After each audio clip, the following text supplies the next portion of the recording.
I mean, I long story short, I need y'all to like, comment, share, subscribe, vibe with the shirt. You feel me? I'm locked in. I kind of had to figure out how my lighting should be. I kind of like this lighting when my lighting is facing the camera instead of facing me. The blur and shit, like I don't like all that extra shit. Like just give me some light, nigga. Put some more flash on the camera over there. Do he deep. But what the fuck I was about to say? About to do this reaction video to KD, LeBron, sit down podcast thing. I just did it. Man, I don't know if y'all locked in, but I am. It do hit different. Having here today must be a special day. So what the fuck does this mean? He ain't been talking to JJ Redick on the podcast for a minute. JJ Redick is so fucking coached out. He want to prove himself so fucking bad. What the fuck? Steve Nash already was a coach and it didn't super work out. So it's just like niggas is really cool with niggas. Don't never show up. Shots or shit, my bad. I skipped. But long story short, KD was fucking. Steve Nash. Oh my god. Pause.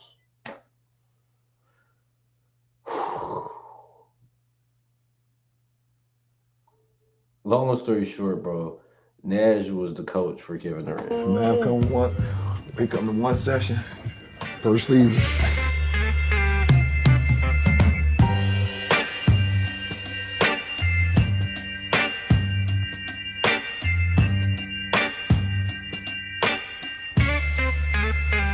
Welcome back. Mind the game. We're back, baby. Opening bottles. You know it. We have the privilege of one of the greatest players in NBA history here today. No question. KD. Welcome. Appreciate you. Appreciate you. Yes, sir. Yes, sir. While I'm opening this wine, I think the best way to start is like, you guys got anything you guys want to talk about, maybe? So we're getting up. Yeah, you think I got enough wine? This is the place to do it. This will be the place. Might as well just start there, you know. No, I mean, there we go. Yes, sir. Pour that. But LeBron is the greatest, the leading scorer of all time in NBA history. But I think even you would admit there's things about Kevin's game you wish you had. Yeah, for sure. One of the most smoothest, most efficient scorers we've ever had. Like, is there anyone that can do it at every level? Nash and Brown already had a conversation about this before. They're like, man, we got to do this. Nigga, Kevin Durant's he's damn near better than me. Like, of course, I can dissect the game, and my brain is I feel like I'm more sharper, but. Not to the capacity he's done it. And I was reading a stat earlier, the fact that he hasn't, I don't want to speak like you're not here, but he's so great. I like to do it sometimes. Thank you, brother. Appreciate it. He hasn't shot under 50% since like 2012. And in a league that Nigga, you ain't shot under 50% since 2012. Nigga been shooting above 50% for fucking 13 years. Ever since the end of his last KD OKC shit, he's did nothing but get better or stay the same. So I don't understand why people act like it's a decline. He went down 2 or 3 points last year. doesn't talk about efficiency enough, because I'm one of those efficiency guys. Like I hate going out there just chucking up shots or, looking at the box score and I was maybe 8 for 23 or 9 for 25 or 6 for 18. Like, you're gonna have those nights for sure. Yeah. But for the majority of the season, like, being efficient, is something I've always prided myself on. And this guy is, when it comes to 3-level score, 3-pointers, mid-range, below the Gary Payton area, below the Malone area, and finishing. It's we haven't had a scorer as equipped as KD in our league ever. Appreciate that. Ever. Yeah, I mean, add to it. Dude, he be sending shots, but no, he didn't. He brought up Jordan before. Motherfuckers be acting like motherfuckers a fan of the game. It's not only Jordan that fucking is on as it lives. It's not only Kobe Bryant that's alive that play basketball, bro. It's not their shit just because, like, the new generation, motherfucker. If a motherfucker say the DeMar Rosen area, Motherfuckers not gonna be mad because you didn't say Kawhi area. Niggas ain't gonna be mad because you didn't say Shea area type shit. You know, people should all appreciate greatness. Pick and roll, with the ball, without the ball, catch and go, transition with the ball, catch and shoot, off the move, pin downs, nail. And, you know, literally there isn't, I don't think, a spot, an action, or a style of play that you couldn't be yourself, be efficient in. And is that something like Katie, like you, over the years, obviously, I've seen you continue to get better and like better with your game. Like, you know, when you first came in, you wasn't much of a pick and roll guy. You know, just a natural scorer. You know, catching goals. Always had to bounce to your game, obviously. But I feel like over the last 5 to 7 years, you know, you start handing the ball off pick and rolls, making decisions, making reads. You know, and still being able to be the efficient ass scorer, the dynamic scorer you've been. Like, was that conscientious with you, or is it just like, you know, I want to continue to expand my game? That was the main thing, wanting to expand my game. Early on when I came into the league, if I could think about my first 20 games in the league, I felt like I was just catching and shooting. A lot of it was catch and shoot threes, catch and shoot mid-range. I was playing fast. So you felt it was happening so quick, you just felt comfortable rising up. That was my game, just shooting. You know what I'm saying, at that point. So that's what I, fell back on when nothing else worked. I get stopped. I'm not strong enough yet. Guy, hold me up. I'm just gonna shoot over you. And then I didn't shoot well my first 2 months, 3 months, maybe my first 6 months of the season. I think I started to figure out the pace of the game, understanding the pick and roll. I was getting more pin downs. And when I was coming off pick and rolls early in the season, I was just shooting. And then I'm looking at my teammates' faces. I'm like, damn, he was open. You know what I'm saying? So, I just started to understand my teammates more and the game more, and I wanted to be trusted in every situation on the offensive side of the ball. Coach say, I didn't want a coach to come back to the huddle. Steve, no. What side you want it on? I'm like, I don't. It's your team. Coach the team. Whatever side you want to call this play on, I got to be ready to come off this on either angle and shoot from either side. So I never liked being limited that way. So I was wanting the coach to just use me in any way that he wanted me. Anywhere on the floor. Yeah, so I didn't want him to feel limited with me. So that was always been my thing. I think it's funny you say that. I was one of the conversations. God damn, KD is a fucking goal, bro. KD is in the top 5 in the history, bro. KD, bro, like skill-wise. If we talk about LeBron better than Jordan and Kobe, we gotta put in the conversation, fuck all the other shit, because KD gonna have that shit too. And he set out a whole year. He set out a whole year Achilles injury and came back and still playing. He came back and played better than he ever played the year after he got the Achilles injury. It's like, what the fuck happened? I don't know. Shit, but KD is KD, bro, and I'm a nigga. That's appreciate greatness, bro. That's appreciate greatness, bro. KD low key. When it comes to like personality wise, my favorite player personality wise, and I fuck with his hooping too. I just didn't like that he left OKC. I'm just like, damn, gang. I wasn't mad as I was mad at LeBron type shit because that was crazy. But when KD did it, it's like, fuck, I'm on LeBron's side now. You made me go for LeBron. Nigga, I was happy when Kyrie hit that motherfucking shot. I'm like, and then LeBron hit the motherfucking block shot. I'm like, these niggas about to lose. I don't got time for these niggas winning 10 championships and the next 10 niggas better than Kobe. Nigga got me fucked up. Nigga, all that shit was supposed to happen.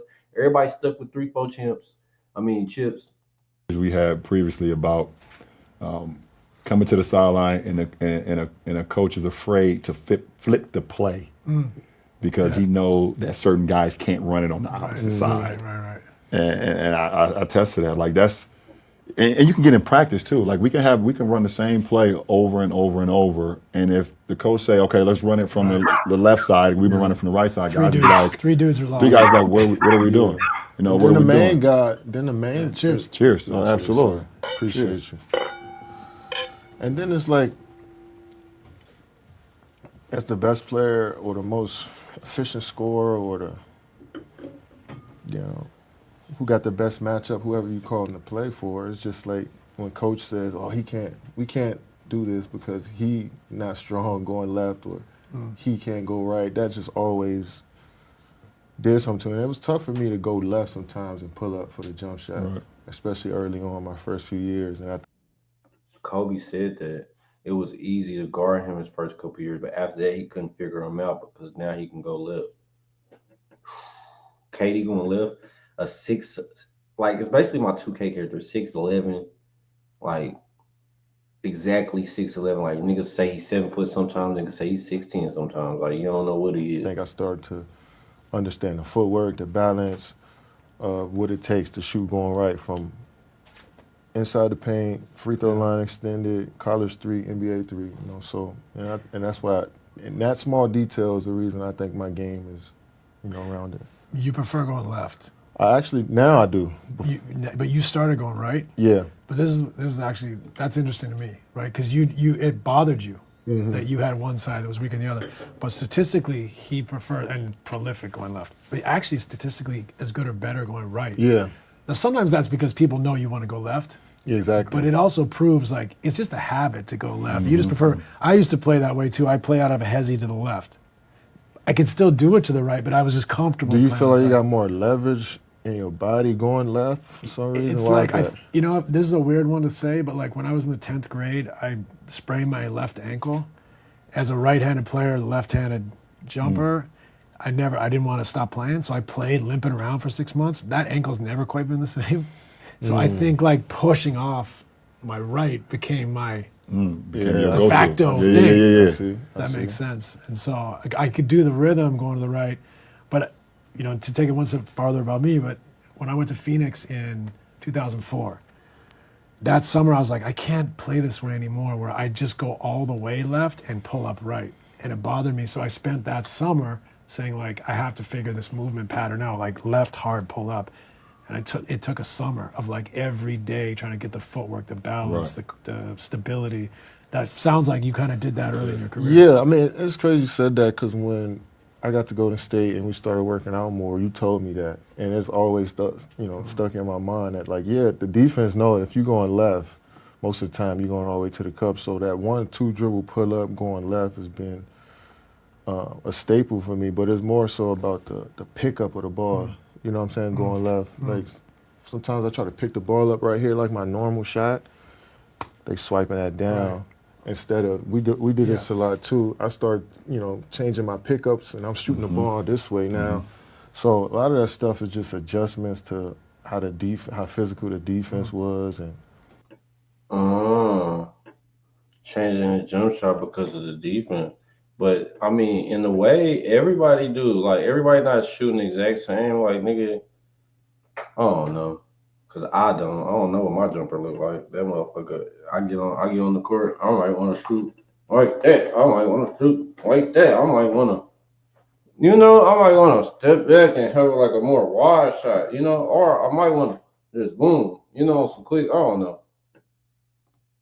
And me just wanting to get shots off. But this you make it sound simple. The reason he's able to do that, like take the ball up in different areas, is because especially at your size, your balance is so good. Your feet are so good. That's where it all starts. He gets on balance, so like he still has legs under him. So it doesn't matter if he brings it up normal. Right. He brings it up here. He brings it up there. He's always still got legs to get under his shot and get that thing up in the air. That's like. Those are the little bits that people don't understand. Right. Yeah. You have to work every day at getting down, getting deeper, getting in a position to have your legs under you. Yeah, I mean, just being able to understand the power that you have under you and your legs and letting that flow through your whole body to get to your jump shot. It take a while for you to understand how much power you really have, but the lower you play, the harder you dribble the ball back up into your pocket. All that small stuff matters if you want to be a good shooter. Right. And it makes sense. I mean, all the detail that you're talking about is, when we talk about efficiency, and there's only been a small select few guys to do this in NBA history. The 90-50-40 club or 50-40-90, however you want to break it down. You've done it twice. And it was actually 10 years apart from when you did it. I think the first time you did it was in 13, and I believe the last time was 23. Yep. But you want to know who's actually the leader in the 50-40-90 club? I think it's this guy. What is it, 4? 4. And I feel like I missed like 3 seasons. You know what? That's funny. We were talking probably about have it. too. We were talking about it. My first year with the Lakers here at the end, I was fucking 100 years old, but no offense. But I think I missed it by a layup, like one field goal. Man, right? and that stings every time. And I think earlier in my career I missed it. Like I shot 897 from the line, and you think back, it's like 1 or 2 free throws. And for a whole season, That's crazy. That's crazy. so I don't think about the 4 times doing it. I think about the 2 times. Yeah, Right there. I think You're about like, that. How many more times were you close to that you can remember off the top? I think it was another time in Brooklyn where I was like 39% from the 3 going into the last game. I had to make like 4 out of 6. I was like 1 for 8. I was just, man. Hey, that nigga said I was like 1 for 8. All hoopers, whenever we missing and shit, nigga, we overdo it because it's just like when y'all look at it, I want it to be 1 for 6 or 1 for 4 or 1 for 3. Cause fuck, or 2 for 7, or like some shit that's automatically ain't gonna work. I was thinking about it too. I wanted it so bad, and it's just like that's another part of the mental game. Yeah, you can get in your own way. Yeah, for sure. Thinking too much about stuff like that. So yeah, I remember that one time in Brooklyn. I think it was another time in OKC, where I think it was the free throws I might have missed. I was like 88, 87 for the year, and I tricked free off. throws for a shooter your caliber. The free throws drives you crazy. That's the right? crazy. Like, drives you crazy. We talked. I think we might have Yeah, talked about. I was like 84 this year, like 83, Yeah. 82 at one point this year. I was just, and that's been bothering me mentally. Want to kick the ball in the gym when you miss a free throw. More than anything, man. Like I being over 90% is key for me. But so mid 80s is just not it. Yeah, I can relate to that. What's your career high? You had it From the free throw this line? year?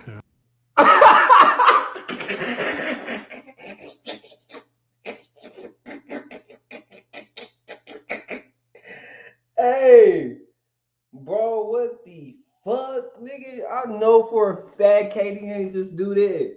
You child. That nigga said, "What's your career high from the free throw line?" Yeah, I think I was career high this year. I was almost at 80. Yeah.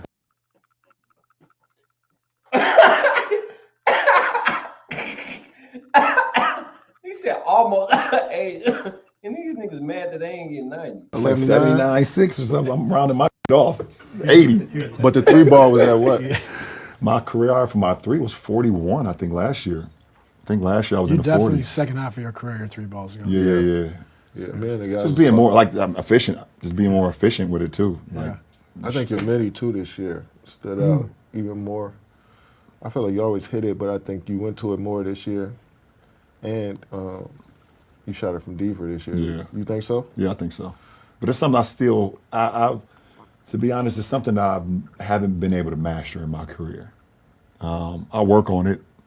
Improved a lot though. Improve, yeah. But like like when you talk about going left and then going right and being efficient, like going left with my midi, I feel really effective with that. I feel like I got great balance with it. I feel like like you're talking about the speed of how you pick the ball up after it comes off the ground, and Natural where the rhythm pocket for it. is. Yeah. You know what I'm saying? You know exactly how to get it back to that pocket. And I know I can go straight up and down going left. I can fade out. It's just all the powers over there. Going right has always been a little like, sometimes my balance is off. Sometimes I don't know if I should fade on the shot or if I should go straight up and down. And it's always kind of fucked with me mentally, even though I work on all of them, but when obviously when you get into the fray, you don't.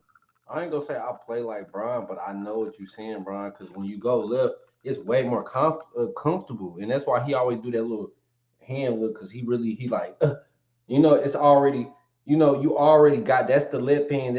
Your aiming hand got the ball, your left. You go left, your aiming hand got the ball, your push hand, your right hand is the one that's shooting. So when you right hand and your push hand, you gotta hurry up and put you feel what I'm saying? Basketball, talk to me. Want the defense to dictate what you want to do, obviously, but it's like getting that pocket that you were saying. Yeah. Like the one person that is unbelievable going right with his pocket, no matter where it is like Chris Paul. Like he can almost shoot. Yeah, he can do all this without even dribbling and keep it and then just rock. Yeah, he can shoot it from triple here. threat or off the dribble. Yeah. And he also gives him that natural little fade. Yeah. I can relate to because you need that few little bit inches to get it over the size. Right. I mean, a excessive off. I know venture. For sure. I mean, especially my first 14, 15 years, like, there was no need for me to take a lot of mid-range, bro. Like, I saw a clip of him when I was doing research for this. Take off from I don't know, man. It was like near the free throw line, and it was like the velocity he was traveling. Yeah, at, it was. Yeah, I seen some like, clips too. what in the world was but that? that also in Portland.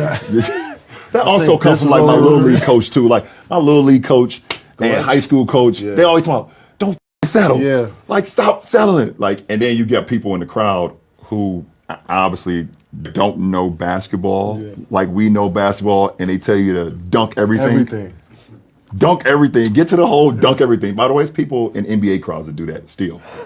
Dunk everything. They get disappointed when you Yeah. So, but I felt like putting pressure, when I entered the league, in 03, it was I definitely shot a little bit more mid-range my rookie year because no spacing. There was no spacing. Exactly. I was coming off floppies. Like my first basket ever scored in the NBA is off of floppy action. LeBron fade to the corner. Floppy is hilarious. Fade to the corner, shooting a jumper from the short corner. I feel like that first stint in Cleveland, like the J was, because it was hitting net, all net. A lot of your J's was hitting all net, and then you had the confidence to shoot like you said, you had to take them shots. But once you got to Miami, I just feel like the floor was so much space with Boz shooting the three. Yeah. You had more shooters around, just like why settle? Well, like when we played y'all, I'm like, he can. I don't want him to give him this midi, but like, there's no way I could just stop this man. I'm saying? Get to that cup. Momentum. So I understand. It's that mental part of like, all right, what do I do? Especially when we got so much responsibility. Yeah, for sure. As scorers, as initiators, it's tough to figure out exactly, how you're gonna approach it sometimes. But that goes to both of you being about efficiency, right? Yeah. You don't feel good if you have a high volume night and didn't make shots. That's why you guys prepare the way you prepare. Take care. But I mean, there's a stat here, 2021-22, we were together. 58% from 3 to 10 feet, 58% from 10 to 16 feet. 16 feet to the three-point line, 71%. Unless the Googles are wrong. That's crazy. I didn't know 71% from 16 to 3. Like that's insane. I didn't even realize But 10 to 16 at that's 58? that's not in an empty gym. Right. Like that's a lot of homework. It's a few guys in our league. It's a few guys. I'm not a lot. It's a few guys in our league that you believe every time they shoot the ball is going in. Right. And KD's one of those guys. It is. That's a lot of pressure, boy. No, it is. Listen, like when you shoot the ball, when Steph shoot the ball, if Steph get a look, you don't think he's gonna miss. I think Shea is at that point too. Shay's at that point too, especially in the middies. Like every time he shoot, I don't think he's going in. Yeah, especially when he's fucking his rhythm right now is so good. Quietly in the mid range, I think Kawhi's like that. I was about to say Kawhi's like that too. Kawhi's like that for sure. Kawhi's like that too. For sure. I don't care if he missed 10 in a row. Every shot he shoots. Yeah. Especially in that mid range area. Even his threes is, I think his mid range is above his threes, but he's still a good shooter too. Right. Yeah. But that mid range area, I mean, it's certain guys that raise up and get to their spot. You know exactly that they planned on doing that. Shea, one of those guys in today's league. I even like throughout the play. I even like what Julius Randle did from the mid range this playoffs. Best I've seen him play. That's the best I've seen him shoot the ball. Confidence he has. So I think the mid range game is coming back for sure. So that's a big old conversation right there. Yeah. Because analytics, all these analytic departments right now is saying layups and threes, free throws, layups and threes. But we're watching the MVP of our league right now, pretty much dominating through the mid range. So and in the postseason where the game changes, the physicality ramps up. You're allowed to bump and grab and hold a little bit more.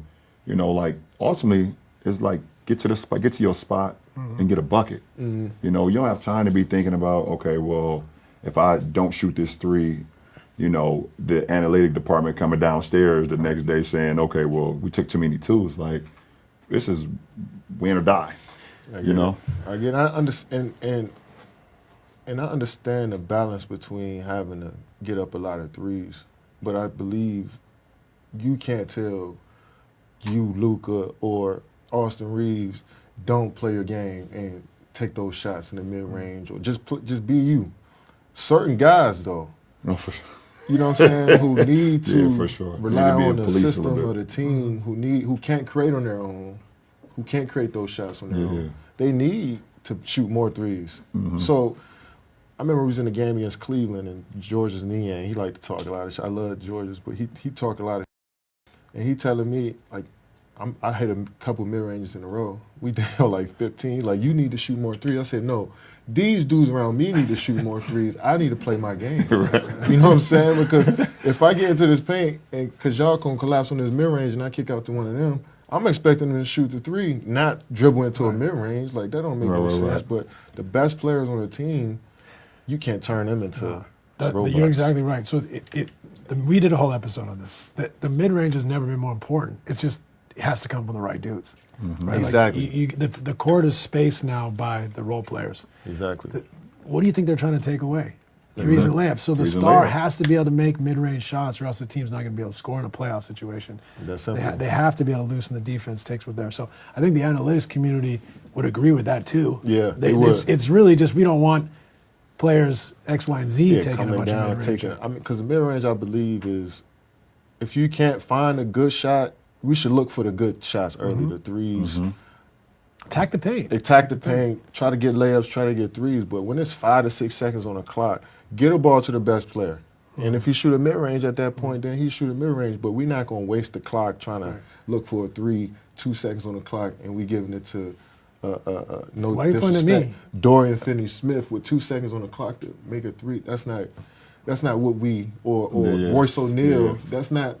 I mean, they can hit it for sure, but But it's that's not not deadly, sustainable offense for us going forward. It's another thing. What you're also saying is, like, you pass up a good mid-range shot to get a worse shot. Exactly. Right? So there's a balance there. Exactly. So I want to touch on the topic because you've been in a lot of different situations. Like, you come into the league, like you said, when you was in Seattle early on, and then when your early days, you said I was just shooting a bunch of catch and shoot threes. Yeah. That was my game. That's what I was comfortable with. The league was a little bit more Probably physical. a lot of twos. Yeah, probably a lot of twos, running floppy Way more actions, twos. things of that nature. And obviously, you grew into your own, in OKC days. You started, this is how I'm gonna make my mark. MVP of the league, doing your things. How was the transition though when you went to Golden State to now playing in their, split game action? Let's get the ball moving. You still having the freedom to do what the hell you do, but was it how much of a, adjustment was it for you? It was pretty easy because Yeah. up until, let's say, James got traded so 2013 to 2016, I feel like those were the only years I was playing like point forward in my whole life. Yeah. The rest of the time, I'm playing off my teammates. I might mix up a little, get off the rebound and push and make a play. But for the most part, I've been playing off my teammates up until then. Yeah. It's to that whole time period. So it was easy for me to come off a pin down. It's hard for me to have to dribble through 3 or 4 guys and pull up over 2 dudes with a fadeaway. Like you said, we want to be efficient. Playing off your team, man, that's the easiest way to be efficient. I was getting more backdoor cuts, more transition layups on top of the ISOs, on top of the catch and shoot 3. So my game was way more well-rounded in scoring, and it was easier, and I'm way more efficient that way. But I always knew how to play with my teammates, play off my teammates, and the art of scoring is getting the easy points. I always knew that, especially in transition. It's interesting you think about that Harden trade. It was kind of a decision of the salary cap. Some surge, kind of a stretch 4-5, James Harden. And James goes on to be one of the best players of all time. Yeah. How do you feel looking back? Like, I know it's easy now to be like, well, yeah, we lost James Harden. It's a different era. I mean, I think after a team that we exceeded expectations with that team, and when you reach the finals and you go through a run like that so quick, I don't think a GM or owner was ready for that. So you expecting the team that's 22, 23 to, So you sped up the timeline too we fast. sped up the timeline, all of us, Yeah. each individual player. Serge, you didn't know, like, Right. he came out of nowhere. He came out here Right. being the best shot blocker in the league. I'm averaging 30 at 21 years old. Russell is 22 years old as an all-star. James, 6-man at 20. Like, so we exceeded the timeline, so they wasn't ready for that. And I don't believe, that's just my theory. I don't know exactly what Sam was thinking or the owner, but my theory is that I don't think they were ready exactly for us to be contenders every year. Right. So since we reached the finals, you're supposed to upgrade and fine tune and make changes around instead of, you can't just pull one of the key figures of your team, off the team and expect us to continue on what we was doing. So I just think they were kind of shocked at how good we got so far. So KD low-key like, don't blame me for leaving. They traded Harden. Y'all see what he doing on the Rockets. I'm pissed. This nigga Harden cold. You can't even be mad. You can't, but it's like, it's the Westbrook thing. Westbrook ended up fucking doing a triple-double shit right after that. So it hit different. Westbrook fucking carried the fucking load and kept the motherfucking fans intrigued and shit. Man, shout out Westbrook, man, for having to rock out and be the last nigga. Fast. And it's, sometimes you get confused. And then on top of that, Sam Presti was probably, 30-something years old? He was young. Everybody was young trying to figure. They shouldn't have traded Westbrook. They should have kept Westbrook and just let him do whatever he do. Average his little 20, if it would have dropped, it's 22, 23, 6, 8 or 9 rebounds and 7 assists if that's what his career was going to be. But hey, he could have rocked out. But at the same time, nah. They just won a championship. They did what they did. I can't even say shit. Y'all traded Westbrook for the right reasons. Stuff out, trying to understand what this landscape was. It was just, but it was beautiful. Yeah, it was too fast. It was just, we were ahead of our time. Everything happened too quickly. And because you think about it, like you went from like coming in the league being like, I can't do anything, I'm just gonna rise up and shoot, to second in MVP voting at 21. Come on, man. First team on NBA at 21. Like, doing things at 20, 21, not just me, but everybody on our team on smaller, different skills. Sure. Even our coaches. He was Scott Brooks. That was his first. He was the coach of the year. You know what I'm saying? So everybody was doing things. And Scott was our interim, so I didn't, probably didn't think that Scott was going to be there that long after being an interim. So we all exceeded expectations, and you need a lot. You got to spend money if you want to be in contention every year. I don't think they was ready for that just yet. So, but that prepared them for what they got now. I was just going to say, right? He's getting a chance to run it back. Exactly. Sam, he's got this incredible plan. He's been obviously one of the top GMs in the league for a while. Exactly. But he's got this war chest too. And people, I think, are like, you heard him around the deadline. People are like, just make a big trade. And he's like, patient, man. Here's I'd like to get your thoughts on this. OKC wins this year. It's a problem for the league. Yeah, it is. It's a problem for the league. Those guys are all young dudes. Like, there's few teams that would have to make big upgrades to compete on a year-to-year basis with this team for the next 4, 5, 6, 7, 8 years. Yeah, the only thing OKC you got to worry about is the cap. Are they going the second apron? Are they going to go into the apron and all that stuff? True, but even with that, they have so many picks that they can try to use that versatility to stay under the second apron and still be just got a lot of right. But it comes down to two guys, like for real. I mean, 3 guys. The rest of these dudes, they can be interchangeable. Like Shea's gonna be that guy for the rest of his career. What is Jalen Williams and Chet gonna be? You know what I'm saying? Of course they playing great right now. But those 3 guys got to keep getting. I mean, Shea's already at that level, but those 2 guys got to keep getting better. I mean, that's just the facts of it. Will just be more consistent. Right. And I think they will. But that's really what it is for them. I mean, the salary cap, I think they'll pay for Yeah, they know they anything. They know they got a great team and something special ahead of them. But more than anything, those 2 guys got to keep stepping up and become perennial all-stars. No doubt all-stars every year without the benefit of having a good team. Right, the 70-win team gets the Yeah, All-Stars, right? you just got to be an all-star flat out because you're better than everybody. Yeah. And also, too, the last thing, too, I mean, yeah, they're going to be great for years to come, but also, too, like, you know, the now you go from, you know, doing the hunting to now being the hunted as well if they win it all. Yeah. It's a different dynamic with that as different well. dynamic. I mean, we've both been there, understanding like, Right. you know, once you win it, you know, because you've been trying to get there so, you know, everything is geared to we want to be the next champion. We want to be the next champion. And then when you get there, now everybody else is, all 29 teams is now like, how do we dethrone them? Mm-hmm. So it's a different mindset as well. And let's see how if they was to win it, you know, don't want to, you know, Completely agree. But on the flip side, they give away games currently. Like they have a great chance to win champions. They've given away games in this past. They won't give away in the future.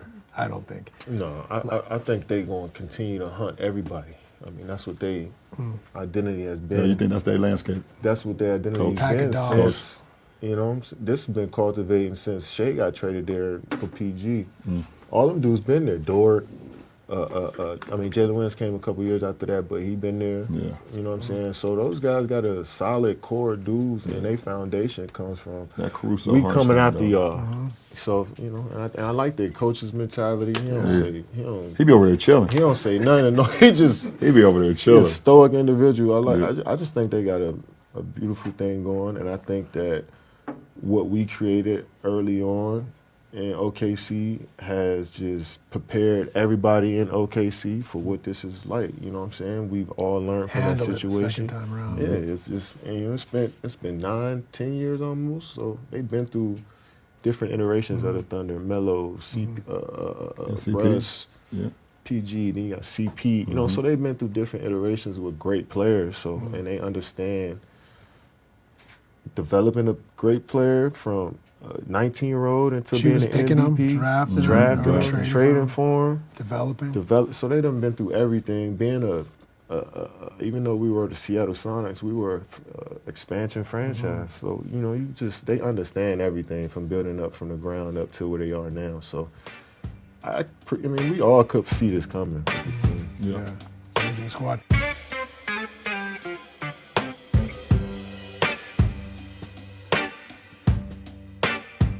Just like waiting for the perfect moment to take that game-winning shot, Prime Day has always been my favorite time to make the call on those big purchases. And I don't want to listen to that. Are they still talking? I thought this shit was over. big purchases. And this year, it's for a lumber never been keep you out of the rim, flying back out at shooters with athleticism, switchable players.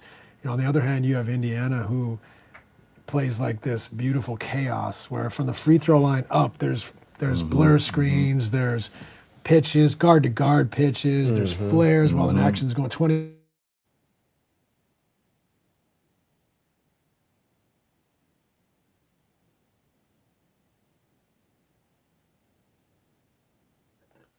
Let's stop it right there. Just a simple fact. Hold on. Yeah, we're gonna stop right there. Just a simple fact that OKC won. This shit is all video, and we ain't even gonna talk about the Pacers like that.